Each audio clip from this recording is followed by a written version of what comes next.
What's wrong with Canada and what can we expect will happen next? Check it out. We have had almost like a terrible mind virus that has infected Canada, where we confuse caring and this effort to be empathetic with perceived victims as a way to somehow disregard truth and evidence. One of the things that makes Canada tenuous right now is it's been fairly insidious that so many of our institutions have been captured by radical leftist revolutionaries. We realize that Canada doesn't have time to waste. This is an urgent, clear, and present danger. Our society is on a massive decline. I believe that economically we are headed for a downward spiral. Concepts with Shawn Whatley. Welcome to Concepts. My name is Shawn Whatley. Today we have David Leis with us, who's the president and CEO of the Frontier Center for Public Policy. Now, David has many decades of experience that include writing, publishing, researching. He's been involved in government, out of government. He's held elected office. He was a longtime mayor of a large city in southern Ontario, and he currently is living and working in British Columbia. We had a fascinating discussion. It started out a bit slow because David was being careful and politic in his answers. He didn't want to say anything too provocative. But I've talked with David before in other venues, and I know he has some very insightful ideas and opinions on what's going on in Canada right now. So about 3/4 of the way through the program, through the episode, we really got David going and passionate and saying, listen, the time is urgent. We can't sit around and not take action for some of the things that are going on right now. Canada is in decline. We talked about what's necessary for Canada. What is Canada? What holds us together? What do we share in common? We talked about the tension between economics and culture, between free market, free enterprise, market capitalism, and strong communities and strong citizens. And how do we get both? And what are the challenges that are holding us back from getting that? We closed with a note of urgency, aspiration, and hope. We can turn this around, but we can't wait. We're at the moment of change, and I think most people in Canada are feeling that. Something is going on, and we're going to have to do something a little different. So, a lot of fun. I always enjoy talking with David. I hope you do as well. He's got a ton of wisdom to offer, and let's get on with the show. David Leis, welcome. Good to be here, Shawn. Thanks for making the time. I was just saying to you before we hit record that you spend your life professionally thinking about policy and politics and how is Canada doing. You've got deep roots in Ontario that I didn't know about. You can tell us about those, and you're currently situated on the West Coast. So given all of that and your decades of experience in policy and politics, how do you think Canada is doing right now? We're underperforming, to put it mildly. I think we're at one of those pivotal historic moments. I think whether we decide as a nation whether we are going to renew or we are going to continue to decline as a nation in so many respects. That's the short answer. So renew or decline, I love that. How can we avoid going down the path of decline? Because it seems like we've been doubling down on that, certainly during the Trudeau era. Carney maybe has pulled back a bit, but I don't see him softening on his policies. How can we avoid decline? And what do you mean by decline? That's a terrific question, Shawn. I would say that decline can be observed in many respects. It's certainly both economic, but it's also more profoundly related to culture, I would suggest. But perhaps not in the ways that many people might surmise it to be. And I really am, I have a firm belief in the country as Canada, not just simply as a kind of a geography from coast to coast to coast, but more profoundly that comes from a principled perspective of frankly what Western civilization is about. And it's honoring of the individual, that we are all image bearers and that we are we profoundly self-govern in a way that releases the potential of the best that humanity has to offer, not the worst. And I don't say this rhetorically. I don't. I do this on reflection of, frankly, thousands of years of history and recognizing how unique this country is. Much of our world are either serfs or slaves. Much of our prosperity is recent. And therefore, the question is, will we continue to move forward based on the best principles that have brought us to this place, or whether we will just simply, frankly, not only forget them, but invert them, to put them upside down in a way that I think does a great disservice, not only to our country, its performance on every measure, but to our humanity. And so what it requires is a profound reflection of what has brought us here in terms of the opportunities, but also, I think, quite frankly, another type of leadership, one that, I always think of mentors I've had in terms of leadership, and I've always recognized that, it's easy to say that you're a leader, and I believe that everyone has some leadership role here. But ultimately, leaders recognize that it's going to take sacrifice. And that's where we're at. Well said. Western civilization, individual, self-governance, potential. It's unique. There's so many lines of thought that we could trace. But I wanted to pick up on your last comment, leadership. What level of leadership are you talking about? You said, well, we all have a responsibility, but would you, David Leis, President and CEO of the Frontier Center for Public Policy, would you suggest that government should be leading us, reminding us of our roots and how great a country we have, and maybe celebrating it a bit?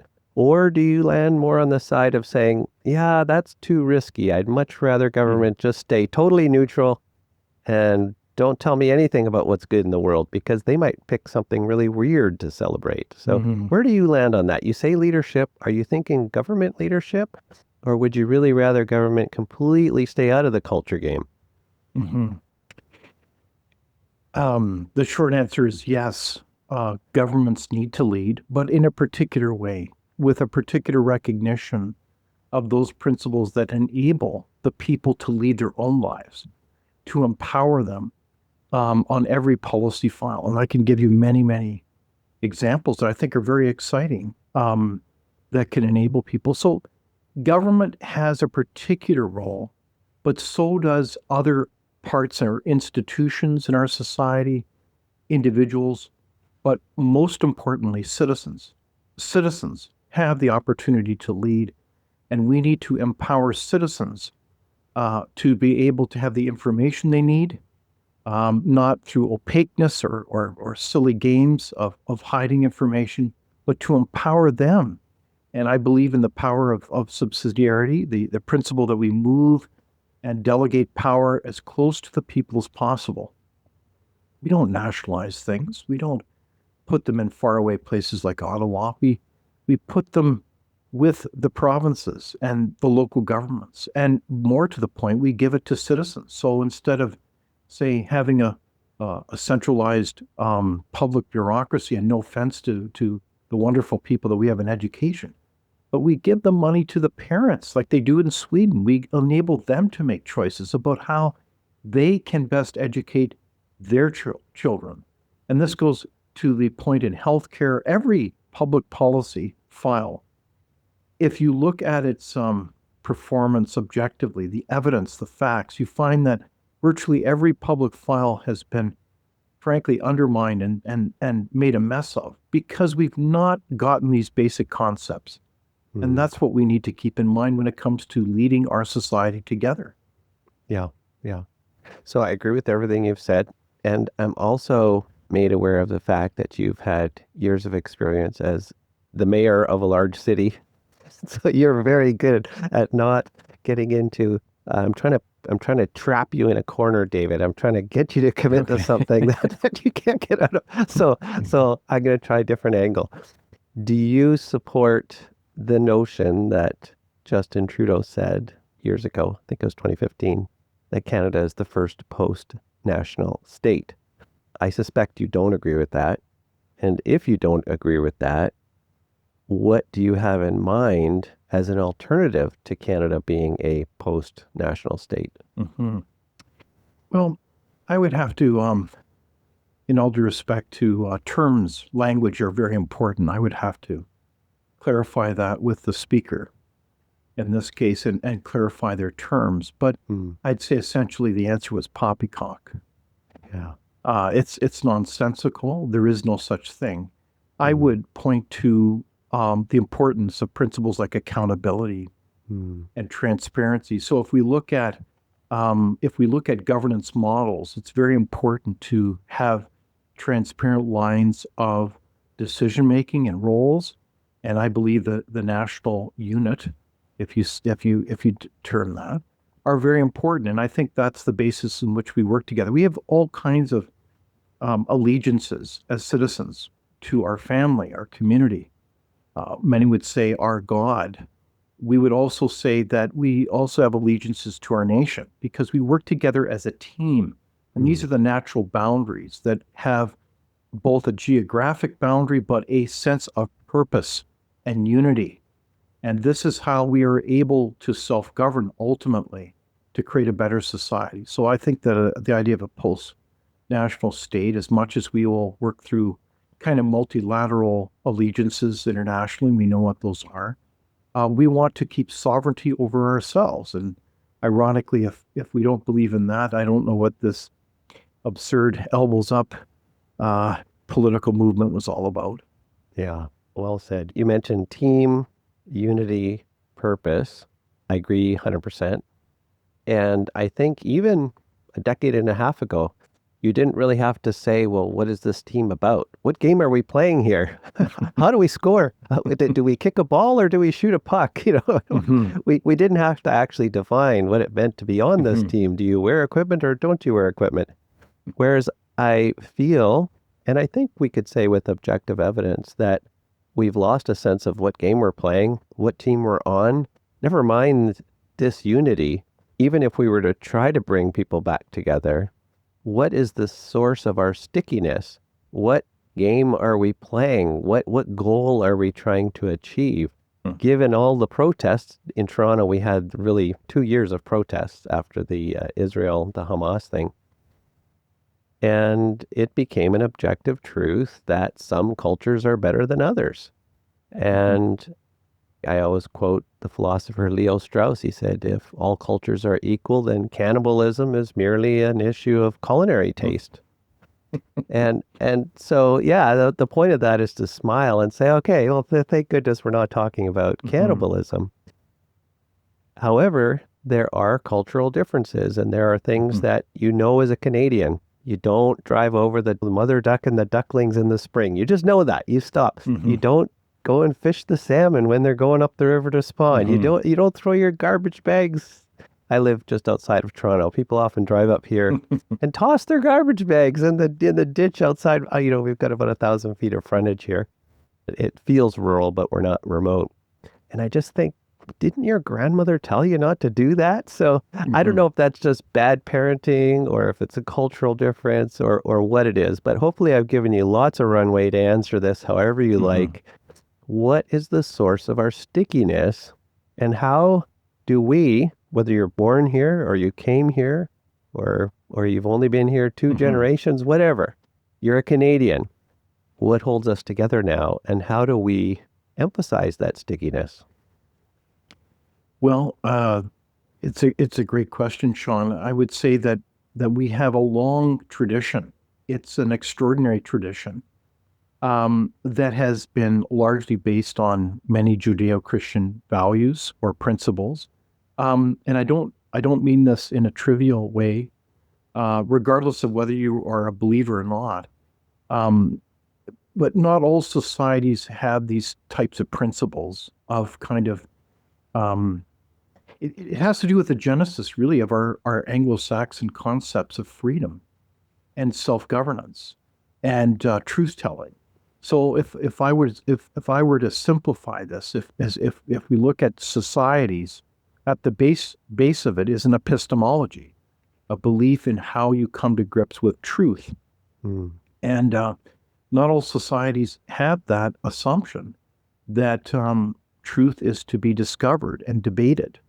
But that foundation is essential because on top of that is the basis in which we talk about ethical principles about how we conduct ourselves. Do we believe that every human being has value, is important? And if you assume that people are to be used as tools, as chattel, then you will treat people in a very different manner. And we see this through human history. And then thirdly is the level of really political science, how we answer the time-old question of self-governance. How are we, given those foundational aspects, going to govern ourselves? Are we going to respect the currency, the freedom that people have to live their lives? And that, yes, there should be a limited government based on the practice that a government is unable to govern much of life because they are simply not able to be all-knowing. And they do not have the information to make those kinds of decisions. So it's a recognition, really, of our humanness and our respect for each other, that we enable people to have the freedom to make most of their life decisions, except the essential ones, as their own choice. And I think if you don't get these basic concepts, it's because we haven't been taught them. And I would think that right now, of all times, as we look at our nation, we would in clear-eyed fashion recognize that if there is a time to renew the teaching of those civic lessons, civic education, it is now, as well as teaching the ABC so people are frankly employable and competitiveness in this world. But we teach the basics of citizenship well. In fact, I would suggest that everyone should take a citizenship test, frequently as kind of a way to say, am I understanding what it means to be a citizen of this country? Yeah. Because we know that citizenship needs to be taught and nurtured, and it needs to never be taken for granted. And this is, I think, where so much of Canada has gone wrong, is that we have introduced radically different concepts, and they have been embedded in our institutions that frankly have a different epistemology about what truth is. And this is outrageous, and shame on these people. So this is where they have to be confronted, because these are revolutionaries. They're not people who have our backs anymore. Yeah. Beautifully said. How do we solve it? Well, I think there's many ways to solve this. First of all, is a recognition in terms of what is happening to our society, that we can no longer assume that those institutions are operating as they were designed. Much of what Canada introduced not that long ago was really importing the institutions and indeed much of the culture from that Anglo-Saxon tradition. And the genius of it is that and you can see this in the founders' debates. There was an exciting vision that no matter where you came from in the world, no matter what your background or your race, you could find a home. But the deal was, the bargain, to use that language, was that you signed on to those basic principles of how we conducted ourselves. You didn't lay trash all over someone's lawn, and you would be accountable if you did. That there would not be a different tiered justice system or set of laws depending on your heritage or your race, but rather we would emphasize the content of your character. We would emphasize your merit, and that we would strive not for mediocrity, but for excellence. We wouldn't hire faculty positions based on things that are immaterial to your performance and your merit, because we wanted to be the best. We wanted to be the wealthiest, best nation in the world. And in many respects, we can do that again if we choose to renew those types of things. So we have lots that we can do in terms of civic education, adopting public policy to empower citizens and performance, getting rid of this diversity, equity, inclusion nonsense that is dividing this nation rather than unifying. I mean, there's so much we could do. It is mind-boggling that we do not get on with the job of renewal. So when you say about getting on with the job, it implies or it suggests that we actually have some sort of agreement on how to get going. And I had Preston Manning on, and I asked Preston, what's conservatism in Canada? And he said, well, listen, Shawn, we had a conference and we got everybody together from coast to coast, east to west. And we asked these experts from each region across Canada, what is conservatism? What is Canadian conservatism? And he said, the guy from the East Coast said, tradition. And the guy from Quebec said, soft nationalism. And the guy from Ontario said, business. And the representative from Alberta said, revolution. And the speaker from BC said, polarization and being on the right side of the pole. And Preston said, I'm not quite sure what he meant by that. And I said, I'm not quite sure either. So the reason I tell you that is you have deep experience in Ontario. So you can agree or disagree with what I just said about our emphasis on business, our tendency to emphasize business. But now you're also on the West Coast. And to the rest of Canada, Sam Sullivan said, Shawn, we're not the left coast. I want you to know that. We're not the left coast. There are more people who have different ideas out here than just the NDP. So you're on the West Coast. Tell us your observations on the differences and the nuances within the conservative movement from BC to Ontario. And are we going to be able to work together to do some of the things that you talked about to improve Canada? Well, I think so. I mean, I'm not in a partisan position. I look at public policy in a principled way. So if I get at those broad themes, I think that the parties that belong to kind of a principled movement that respects the individual, but also wants to build community and that sense of unity and recognizes tradition. I mean, these are always healthy kind of nuanced debates around how much do you emphasize these things. But I do know this, that ultimately people that are principled conservatives believe in limited government and trying to empower people to live their lives. And if you believe in that, you realize that that is the pathway to prosperity, a high function economy. And the nuances that what I've found is that most people do not recognize necessarily the relationship between culture and prosperity. And perhaps it's because we've taken them for granted. But I find inevitably when I point these things out in very practical terms, then people's eyes light up and say, oh, yes, we have no choice but to be aware and self-aware and nurturing that kind of culture. So I'll give you an example. If you think of prosperity, and I've had the pleasure of working in the private sector and the public sector as well, and I've worked both like across this country, and I've lived in Winnipeg for some 12 years. I've really loved this country. It is just an amazing nation. You realize there's a lot of things that are in common. Like, for example, kind of an honorable fair play. Like, you don't tell lies. That's not seen as acceptable. And why is this important? Because if you deal with people in business, you realize quite quickly that you want to deal with honorable people. You want to deal with facts and evidence. That's part of what Canadian fair play is all about.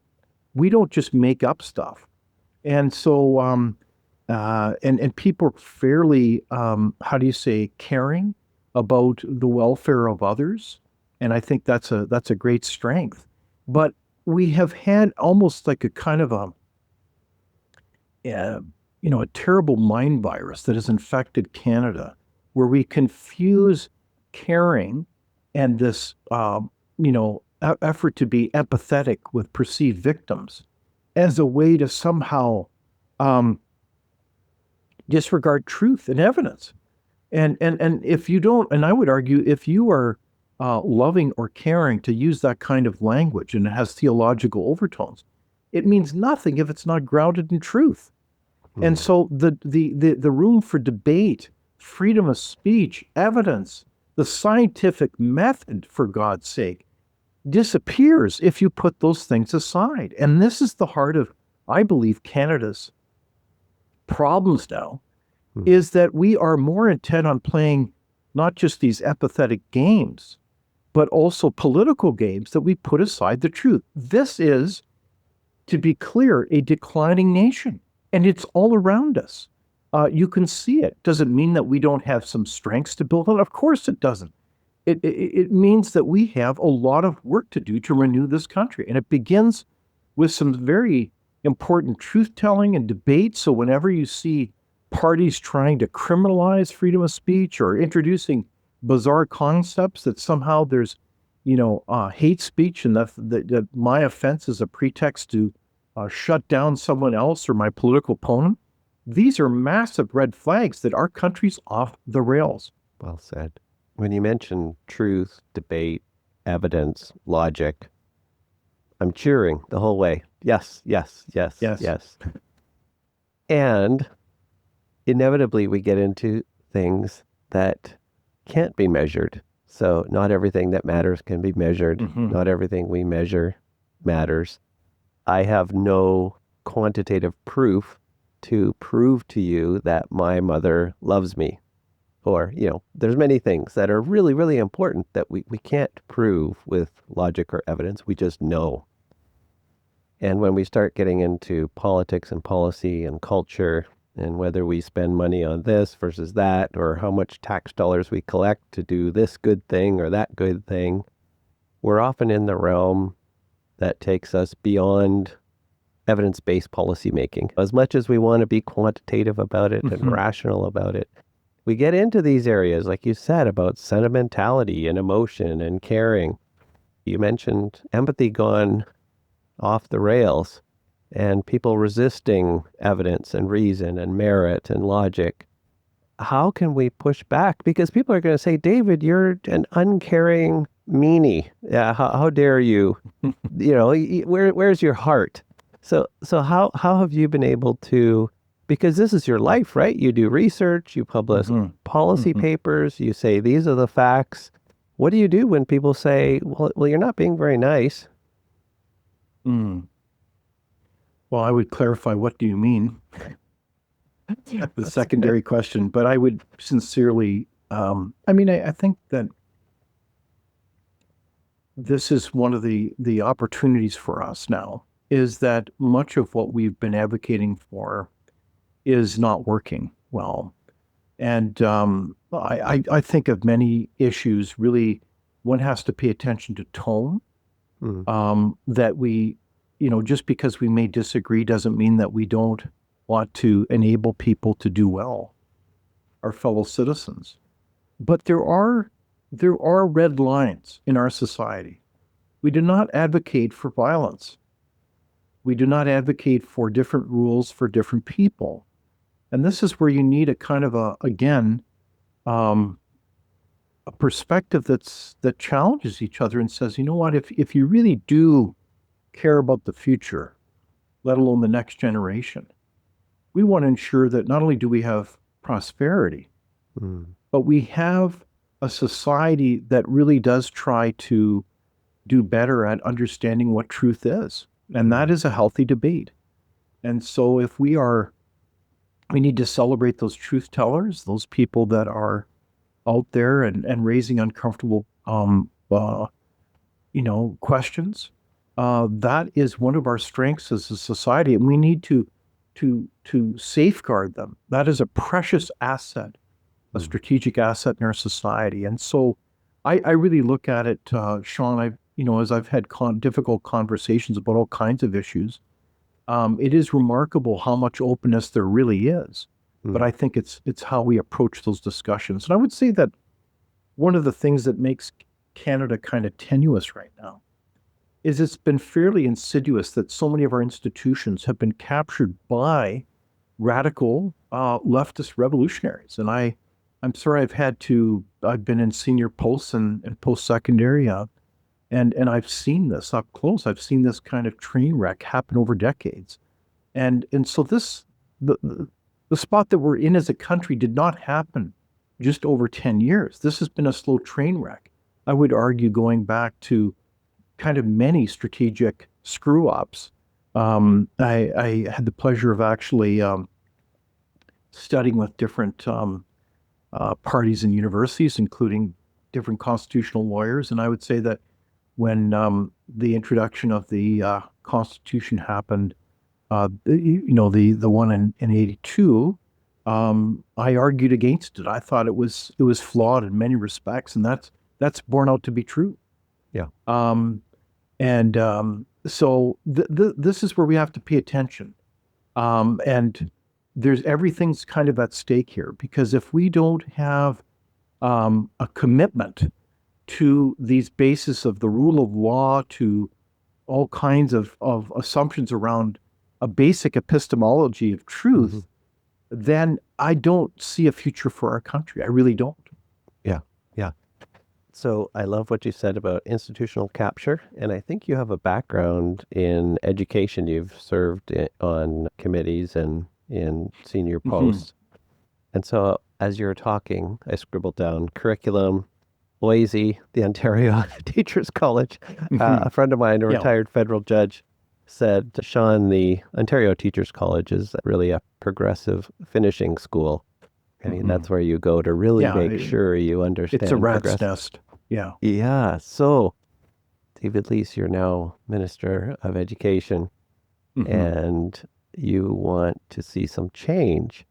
How do you go about doing it? Even if you change the curriculum, you still have an army of teachers that would be bent on pushing forward the progressivism they learned in their finishing school. So do you disband OISE? Do you have you turned your mind to that? How would we just on education? Yeah, go ahead, shoot. Yeah, so at Frontier, we think at different levels. One is which is principles around obviously evidence and education performance. We care deeply about the kids and their future. So in that context, you would look at, if you were a minister of education, Minister Whatley, you would look at other nations as benchmarks, and you try to do the best. And so let's just use two examples. One would be in Sweden, where you offer people the choice, where parents make the decision on where they are going to send their child. Sven and Mary, or whatever their names are, you want to send them to the best school. So you want a set of innovators in education. You don't want public monopolies. We keep away from public monopolies. And that's the story of Canada in many respects, is this proliferation of public monopolies that are underperforming in every respect. So that would be a great initiative that could be done. I think parents would applaud it. And I think as that gets rolling, I think you'd be shocked about how many people would love that kind of system. Now, the second example I want to use in education has to do with polytechnics. And I'm very familiar with polytechnics. I had the pleasure of working at Red River College. It's a large polytechnic in Manitoba, some 50,000 enrollments. And it is very different in terms of its system design than universities. And there's about 16 variables that I would identify, certainly in my kind of work. So what are those variables? It's who you hire, what their backgrounds, how you build curriculum.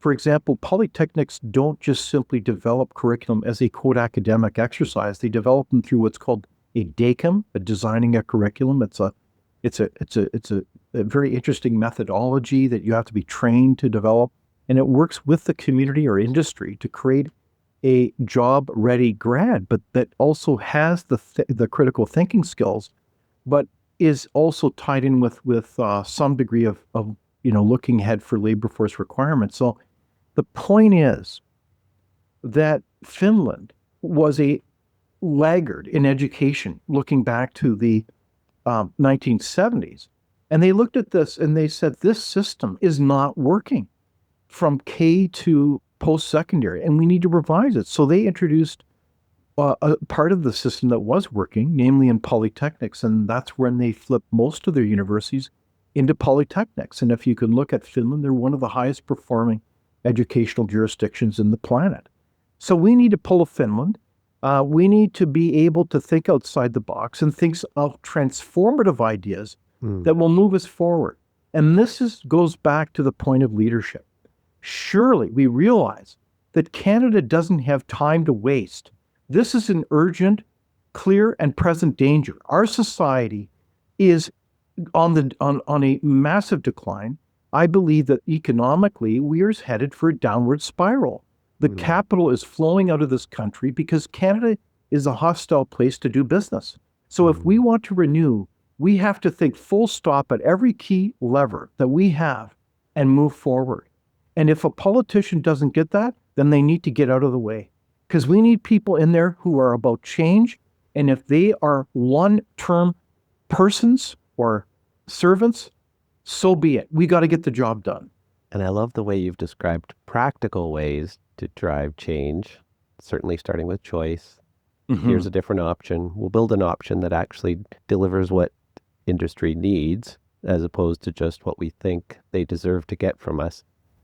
As you were saying that, I was thinking, do you know whether or not that created change in the Ontario Teachers College equivalent of Finland? So did some of these ministries and institutions, because that's how we started our discussion, right? We were talking about institutional capture. And I agree that institutions do tend to change when they realize, oh, geez, we don't have a monopoly anymore. In your research, did you find out whether or not attitudes changed in some of the legacy institutions that were laggards when Finland or Sweden adopted these approaches that created a bit of competition for the establishment? Was there change in the ideas, Yes. at the institutional level? The short answer is yes, because many of those institutions just simply disappeared. They were done. Now, I want to give you another intriguing example. Let's talk about this. It's called the Canadian Wheat Board, okay? Or let's talk about other ones. The Canadian Wheat Board basically had a chokehold on the movement of grains across this country. I mean, agriculture is one of our ace cards as a country. I mean, our number one industry in this country by far is oil and gas. We got agriculture, manufacturing's in there, but we've got to release the Kraken. How do we get private sector money in? They're the ones who know where to capitalize and optimize the flow of everything. So I'm not trying to sound simplistic. It's just the opposite. It's complex. So therefore, you enable a market to exist. So when finally the Canadian Wheat Board was put aside, it enabled everything. I mean, we've got record crops happening in this country. We have record opportunities in exports. I mean, that had led to a renaissance of agriculture and economic opportunity for this country. And guess what? The Canadian Wheat Board doesn't really exist anymore. I mean, there's no reason for it. And that's the problem, is we have so many, and at Frontier, we've done all kinds of analysis of the financial performance of most crown corporations in this country. They're all underperforming. Not a single one of them pays any tax, and it screws up the culture because all these people think they work for government. So when all of this could easily be sold off, we'd lower our debt or, deal with our financial obligations of sorts and improve our performance. That is in measure, Shawn, part of the answer to our productivity problem in this country. We have a serious productivity problem in this country, and I can break it down in great parts and detail, and that's one of them, is we have bloated organizations in government that shouldn't be there, like crown corporations. Get rid of them. Yeah, love it. As you're talking, you mentioned taxes. I was thinking licensing, approval, zoning of applications. There's so many things that if you're a public organization, you're a crown corporation, you're a public hospital, people say, oh, look how efficient this crown corporation is, but they never take into consideration, number one, they're not efficient. They're actually very inefficient. Yeah, but that's right. the inefficiency is actually multiples higher because they leave off, they don't have to pay the same taxes and the fees and the approvals and the zoning requirements because no, they're part of the crown, so it just gets done. Whereas a private organization would have to do it. I was also thinking of Tommy Douglas's government had a crown corporation shoe factory for a short time. Yes, And of that's course, right. yeah, of course, it didn't last very long. So I often joke with people. Not really a joke, but you and I agree on so much, and so I have to struggle a bit to find something to try to disagree with you Okay. on. So this is a small disagreement. It's probably not a disagreement at all, but I'm trying, David. I'm trying to disagree. So Crown corporations totally agree with you on that. However, there's also the industry that is functioning with a lot of the same bad ideas. So I think of housing That's right. because it's a hot topic. People say, "Well, we're going to build all these houses. Look at all the houses we're going to build." Well, wait a second. Are you actually going to transform the industry as well? Because you talk to the people in the industry and they say, "Yeah, no, it used to take one guy to hang a door.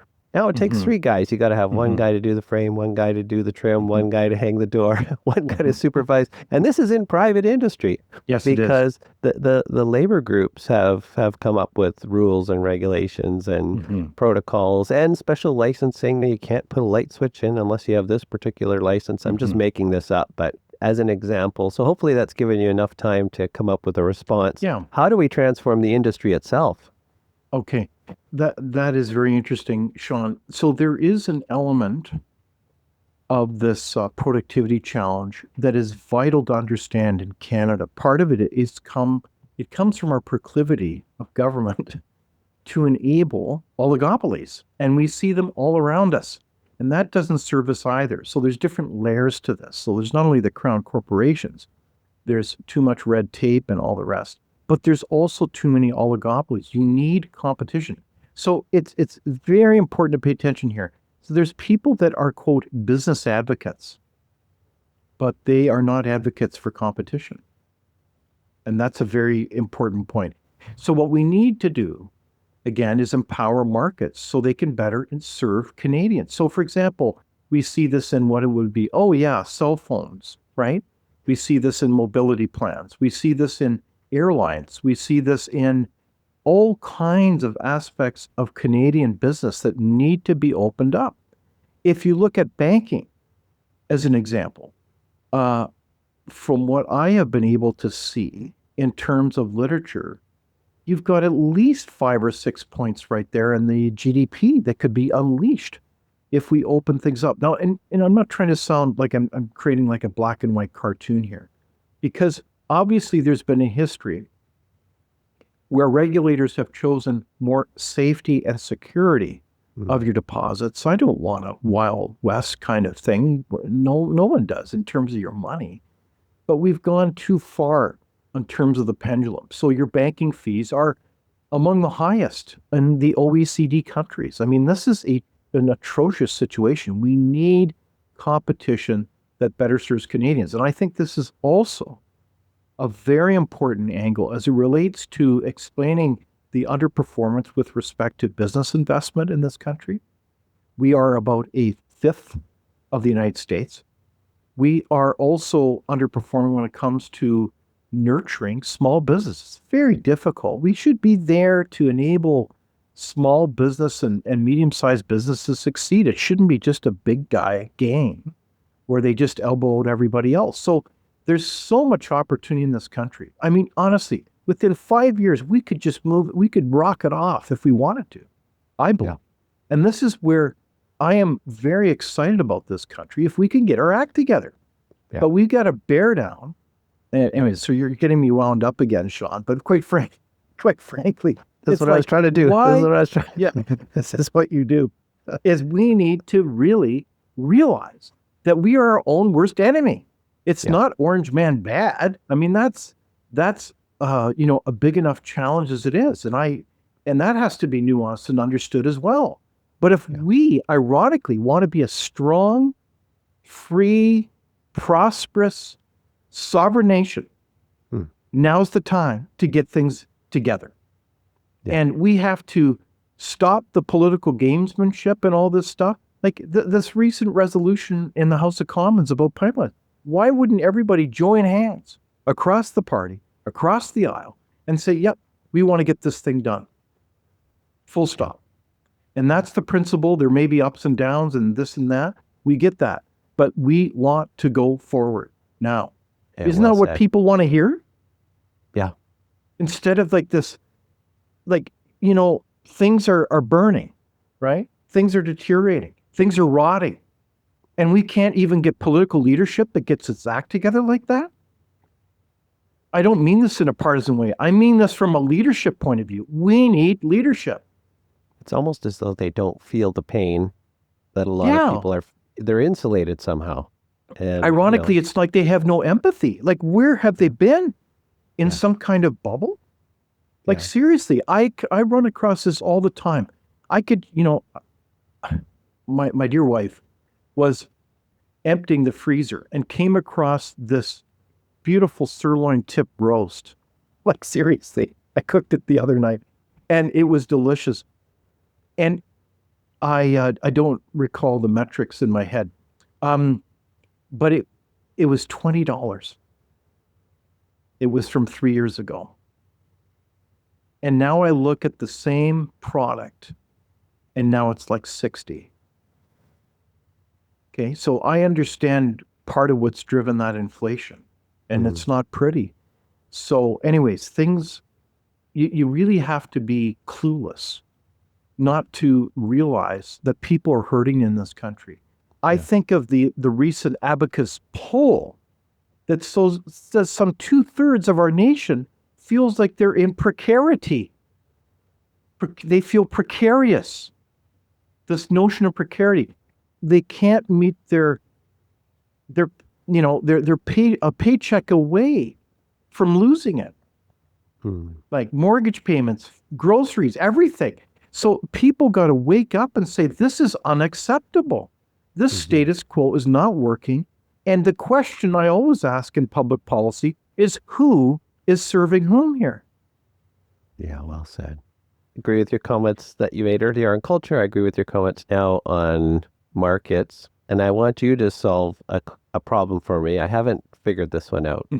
And I'll ramble a bit so it gives you a chance to come up with an answer. Mind you probably already have an answer. It's the challenge between markets and culture. We could blame it all on government and tax policies, but there's also the core drive within free enterprise that if I'm going to do the best, develop the highest quality offering, so high quality, low price, treat my employees well, yes, but if I can't do it in this environment and I can do it better in India, I'm going to do it there. And so what if it ruins the community? So there's the tension between culture and society and free enterprise potentially. Doesn't have to be, but it seems like there's that potential. Yes. And this is what brought Trump to office, right? The whole Midwest of the states, well, at least that's the story we hear. What are your thoughts on this tension between free enterprise and culture? Because you said we need to have Canadians, your exact words were, don't tell lies, honor, fair play, caring. Those things don't come about from free enterprise. They are prerequisites to make a market function well. If you and I are liars and cheaters, maybe we could make profit, at least for a short time, and sort of damn the society. Who cares? As long as we're getting rich out of this. So what is your answer to that? I've tried to make an arbitrary straw man out of this, but what's your answer? No, it's excellent, Shawn. I mean, let's face it. I'm a firm believer in capitalism as a way to build not only a society that brings prosperity to the table, but also one that enables community to form in a caring society. And I think that the brilliance of that society is it respects people's, not just their ability to make choices, but enables them to be accountable for their choices. And so if we kind of sell the myth of socialism as the pathway forward, I think that's a ruse. It just has never worked. There's horrible examples in society because these things are not just economic decision-making systems. They end up relating to human rights and whether you can frankly even have a caring society. So it's a little bit confusing. And this is where people on the quote business side or market side, I mean, in all fairness to our libertarian friends, I don't think it's viable, because what happens is we get into this game where people are confused. They think that the current system we now is fully capitalist. It's not. There's lots of aspects that are frankly crony capitalism, where you've got kind of an insider's game between big business and big government. It's a racket of sorts in some measure. Now, you have to be very specific. So I'm not an advocate for that. I think we need to advocate for a system that enables people to move forward in their lives at many different levels, and it's all interrelated. So what I'm excited about teaching people that, and trying to create a rule of law that enables healthy competition rather than oligopolies or big government. I mean, big government, how is that going to serve us as well? So if that means kind of enabling the little guy to succeed, I think that's great, because when it's often been said that big government leaves little room for citizens. We want big citizens, not little citizens, if that makes any sense. So that's the spirit in which I come to this conversation. And I know there's no perfect system, but I do know that history's proven that this kind of framework is brilliant. It's served us well. We've been at the forefront of not only all kinds of scientific advances and things that have enabled us to have a longer life expectancy, but also to be able to have collectively the decision to have things in society that help people out, whether it's particular forms of healthcare or this and that, but we can continue to do better. So I look at that and I think that this is where we need to wake up and realize that if we don't see that bigger picture and we don't enable the next generation to live out the Canadian dream, to buy their home, to be able to build a family, to be able to contribute to society, to volunteer, then we've lost the plot. Love how you answered that. I don't have an answer to the big business, big government tension, because it seems like, just like you said, crony capitalism, and it makes me embarrassed to say, yeah, I am a supporter of free enterprise, and I am. I think it's the way to go. Yeah. But I like the way how you turned it back and said, I want to support the little guy. I'm thinking startups. How can we become a nation of startups that really embraces innovation, entrepreneurialism? Don't be so scared of taking a bit of a risk, and we want you to do that. And we know you're going to fail, but 1 out of 10 or 1 out of 100 of you is going to do really well. We're almost at the hour mark. I always ask everybody, what have I not asked you that I should have asked you? So oftentimes I'm just taking the conversation where I want to go. But what keeps you awake at night? You mentioned about the next generation. You're worried about that, but what should I have been asking you about, or what do you think we need to be thinking about right now? Well, Shawn, what motivates me is this sense of urgency to try to do my bit, to try to help Canadians go forward, to be able to renew our country. And I love this country, but I think its future is in doubt. If we don't realize that the foundational elements that have enabled us to succeed in so many ways are being actively undermined for many reasons, whether it's kind of a self-centered type of self-interest that for short-term political gain, or whether it's a myriad of special interests that get these very concentrated benefits, and the rest of us pay for it. But our country, as it is now, is not sustainable. And so we need to kind of get out of the pool and say, you know what, we need some big changes in this country so that we can renew and get back to the basics.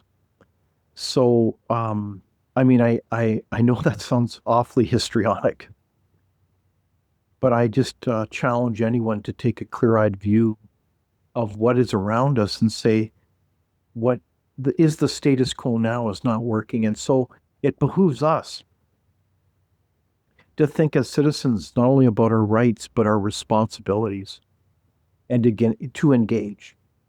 And if we do this, and we choose that path of renewal, then there is truly hope in this country. In my work, I get thousands of letters every month from Canadians, thousands. And it gives me great hope because I see an enthusiasm. I'm truly touched by the thoughtfulness that people write and engage. There's a lot of people that care about this country, and I applaud you, Shawn, for doing your bit on so many fronts. I know we are passive cross in organizations, which is really admirable, but I think also your effort to try to bring information in our society, and this is what I believe citizens need to realize, is that within the legacy media, and I know there's some very good people there, but they have been largely captured by a funding formula that funds some 2,000, Shawn, 2,000 media outlets, and the amount has been increased in this last budget.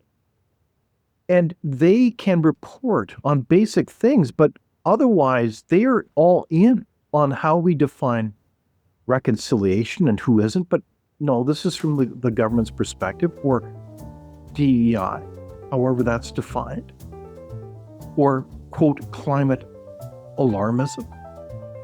I mean, I am in a situation now where there's concerns about flooding again. And it's amazing how the narrative has been so craftily twisted from infrastructure failures of a 50-year storm to this is all about, quote, atmospheric rivers. No, the reality is that you didn't maintain the dikes. They failed their engineering tests a number of years ago, and everybody knew about it and was not surprised that they failed. So let's get back to truth-telling. Why? Because our lives depend on it. They depend on our ability to come to grips with it, because I know that Canada is losing its ability to do that. And at the heart of our culture, if we lose that, then we will go quietly into the night. Yeah. David Leis, great way to end the show. Thank you so much for making time for us. My pleasure.